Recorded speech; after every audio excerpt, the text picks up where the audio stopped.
I'm actually wondering, John, you can kind of take us back to those early days and tell us a story about what is it that for you and like maybe a little bit of the bigger story of that snapshot that I just gave of what enabled this. We can really think of it as a shift in consciousness, a shift in identity, a shift in understanding of who you are and who we are in our species. Who are we? Well, it's 50 years ago, and so having told the story many times, it's hard to remember the Mm-hmm. event.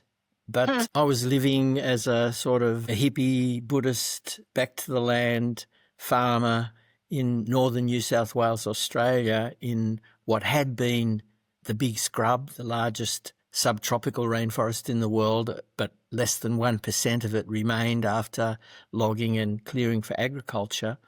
And we'd built a Buddhist meditation center and were organising meditation retreats and building our own houses, delivering our own babies, growing our food.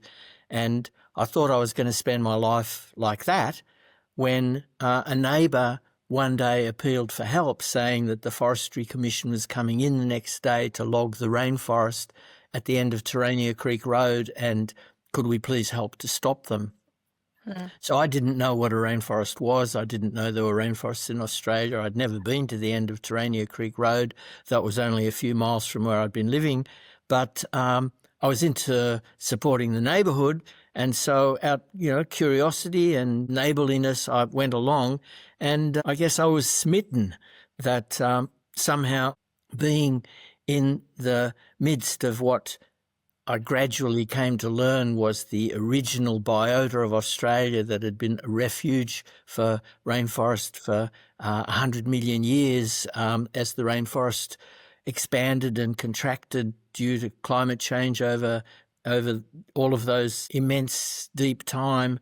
Terania Creek was one of the places where the rainforest had persisted throughout the whole time and represented this later realised this incredible intelligence. But anyway, I was there in the very heightened circumstances of standing on the line between the wild nature and humanity, but standing not as humanity with an eye to conquest and profit, but standing there to prevent that.